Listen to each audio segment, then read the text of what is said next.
இந்த ஃபாதர்ஸ் டேக்காக நான் என் ஹஸ்பண்ட்க்கு ஸ்பெஷலாக பண்ண சாக்லேட் கேக் பார்க்கலாமா? ஊப்ஸ், ஒரு எக் விழுந்துருச்சு. எக்ஷெல் தான், பரவாயில்ல, எடுத்து போட்டுடலாம். ஓகே, ஸோ 3 எக் உடச்சி ஊற்றிக்கோங்க. அது கூட 1/2 கப் ஆயில், எந்த ஆயில் வேணால் யூஸ் பண்ணிக்கோங்க. அது கூட 1/2 cup curd plus 1/2 cup milk ஊற்றிட்டு 3 டேபிள் ஸ்பூன் பட்டரை மெல்ட் பண்ணி ஊற்றிக்கோங்க. அது கூட கொஞ்சம் சுடு தண்ணியில் 2 டேபிள் ஸ்பூன் காஃபி பவுடர் போட்டு அது நல்லா ஸ்டீப் பண்ணிவிட்டு அது ஒரு 5 டேபிள் ஸ்பூன் அந்த தண்ணியை ஊற்றிக்கோங்க. எல்லாத்தையும் நல்லா மிக்ஸ் பண்ணி வச்சுட்டு, சாதா மிக்ஸ் பண்ண போதும் பிளெண்ட் பண்ணுங்கிறது இல்லை, அதாவது அந்த பிளெண்டர் யூஸ் பண்ணி தான் நீங்கள் பண்ணுங்கிறது கிடையாது, கையிலேயே நல்லா மிக்ஸ் பண்ணிக்கோங்க.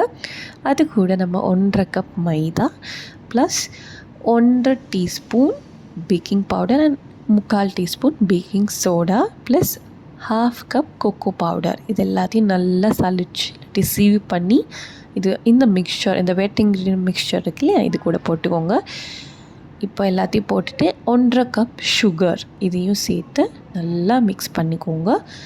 நார்மலாக யூஸ் பண்ணுற ஏதாச்சும் லேடல் இல்லாட்டி ஸ்பேச்சுலா வச்சு நல்லா மிக்ஸ் பண்ணிக்கோங்க.